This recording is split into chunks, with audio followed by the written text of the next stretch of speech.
Hey everybody, today we'll be taking a look at Dark Souls on the Xbox 360. Now this is a game that I've played many times. I love Dark Souls. I like everything about it. I like the combat. I like how fair and balanced the challenge is. There's so much to praise.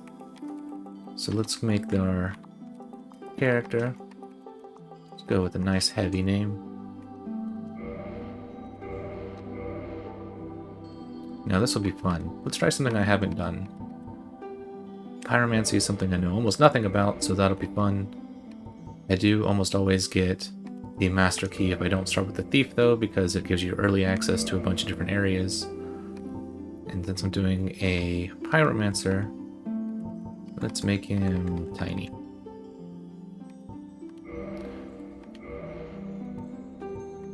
Oh, yeah.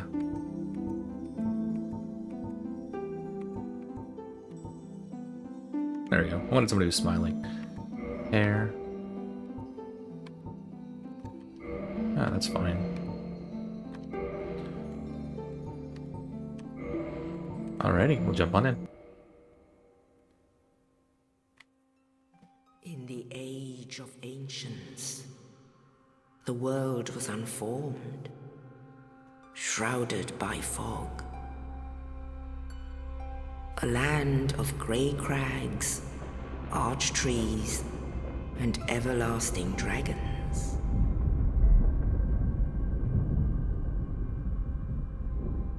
But then there was fire, and with fire came disparity.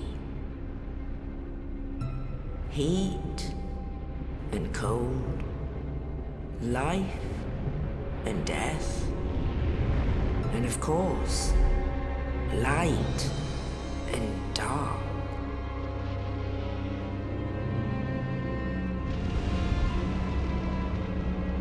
Then from the dark they came and found the souls of lords within the flame.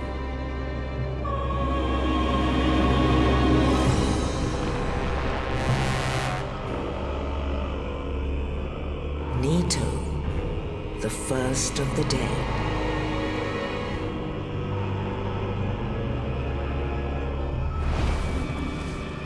The Witch of Izalith and her daughters of Chaos. Gwyn, the Lord of Sunlight, and his faithful knights. And the furtive pygmy, so easily forgotten.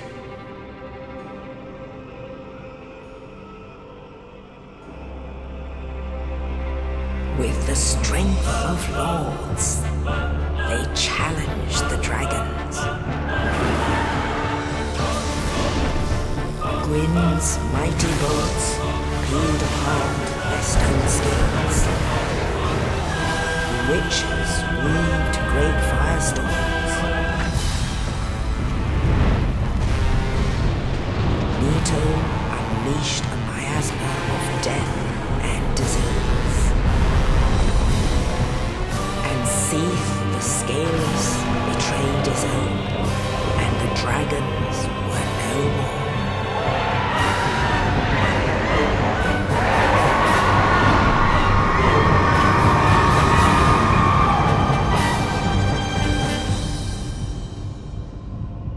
Thus began the Age of Fire.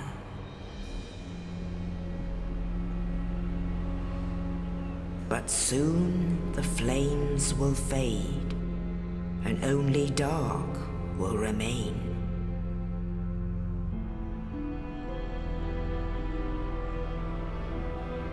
Even now, there are only embers, and man sees not light, but only endless nights. And amongst the living are seen carriers of the accursed dark side.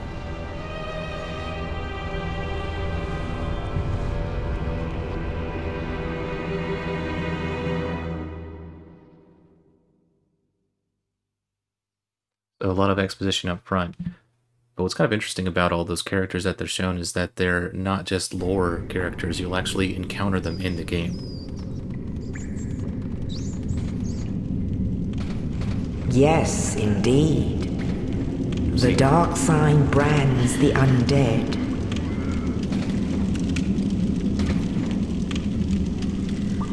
And in this land,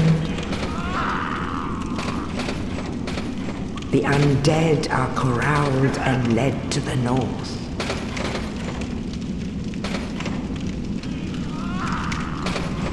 Where they are locked away to await the end of the world.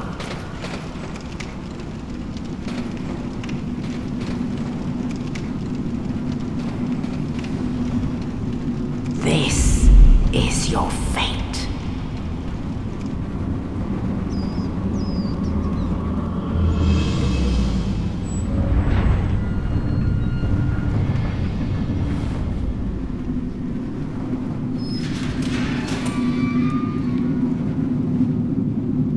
Probably one of the funniest things to do at the beginning of a game.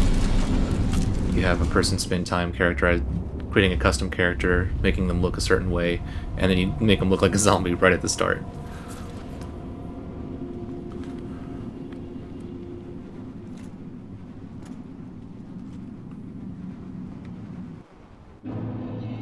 Alright, we get to play now. Let's get out of this dungeon.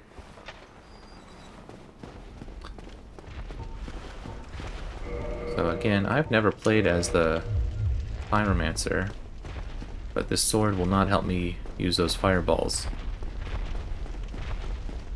I'm pretty sure I'm going to need to have a different weapon to use those.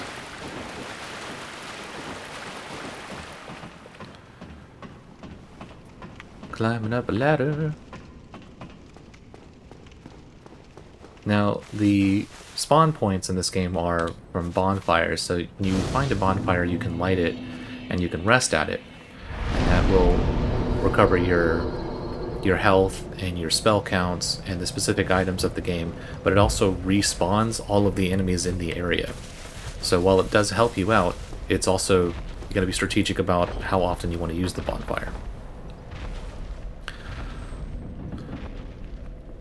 Now, this game often has a series of trolls, especially for new players who don't know what to expect.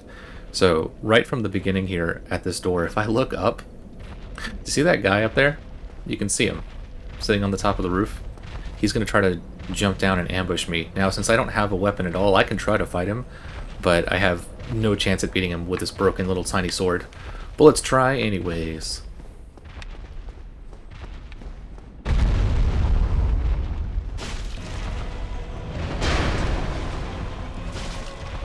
Yeah, hold 2 damage to your butt. Take that. Ah, he still got me.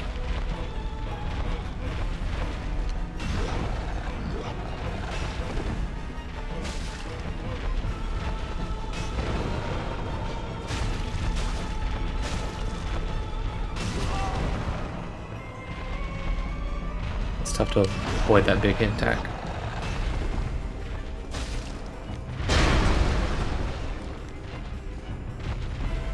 Like I said, I basically have no chance. If you're really, really good at timing, you actually can beat him with your little broken weapon that you start with, but it is quite difficult to do so.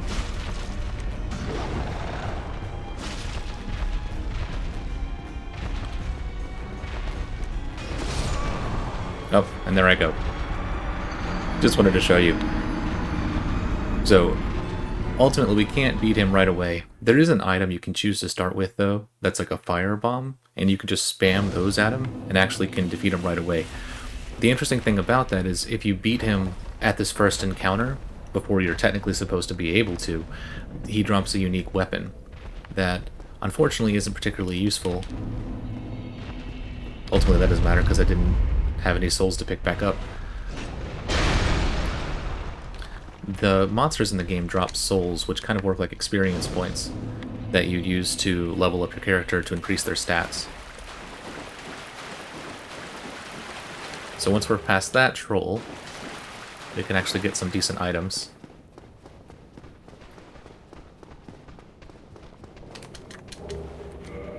So let's equip some better weapons. Oh. There we go. So this shield is kind of terrible, but at least it's a shield.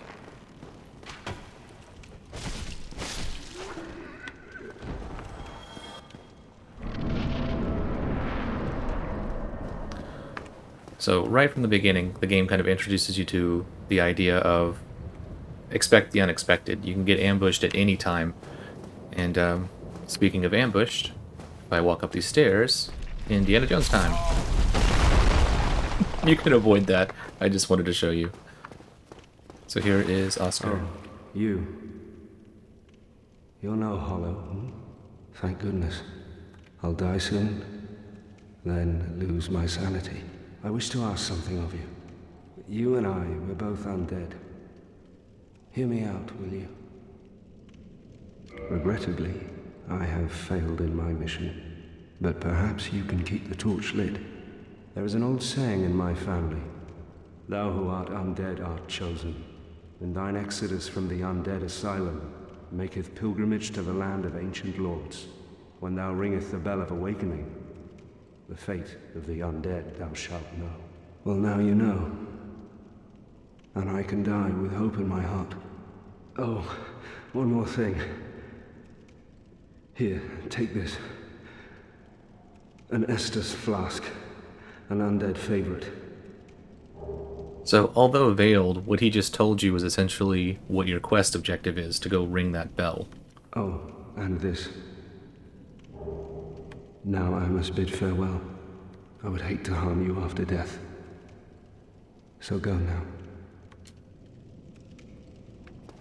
And unfortunately, there's nothing you can do to help him.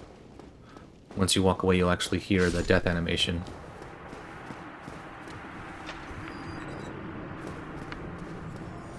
And you even get some souls from him.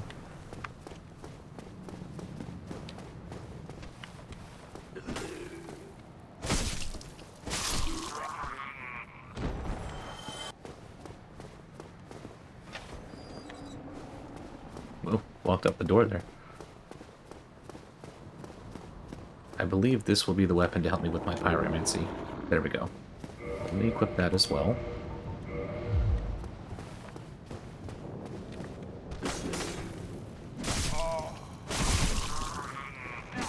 There's that archer right behind them.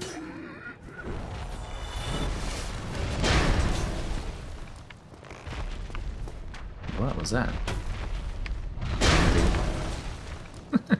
It's the big guy in the area down there smashing stuff. Now that's a backstab. You can attack for massive damage. Here's actually the toughest enemy in the area, because he can parry your attacks. And he's a little bit more intelligent than just kind of the more mindless ones walking around. And you can see, even after pulling off the backstab attack, he was still alive.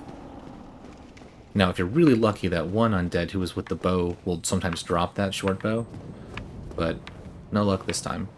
Now, when I walk through that door, I'll get the chance to do a plunging attack, so I'm going to two-hand my weapon here. I'm going to jump on that big guy. Death from above!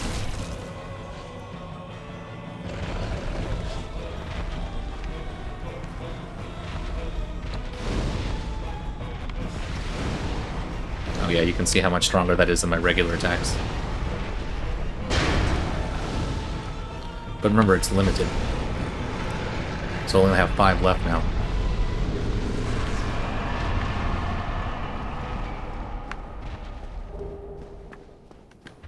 So that goes to my bonfire. This goes out the door.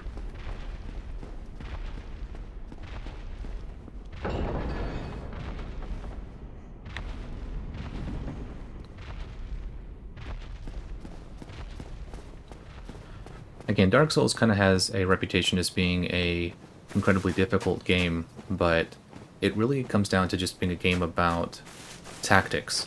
And my favorite thing about it is the fact that the tactics are fair. You know, there's no unfair advantages that the enemies have over you, for instance. In the ancient legends, it is stated, that one day an undead shall be chosen.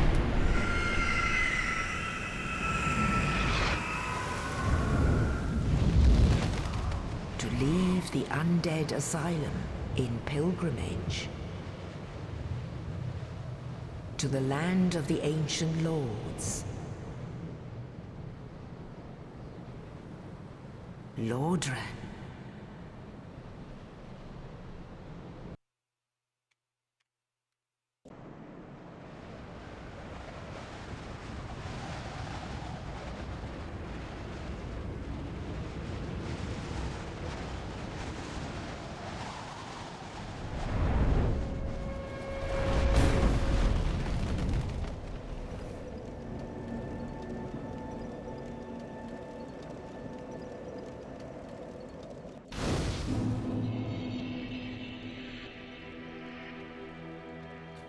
So again, guys, this was Dark Souls on the Xbox 360.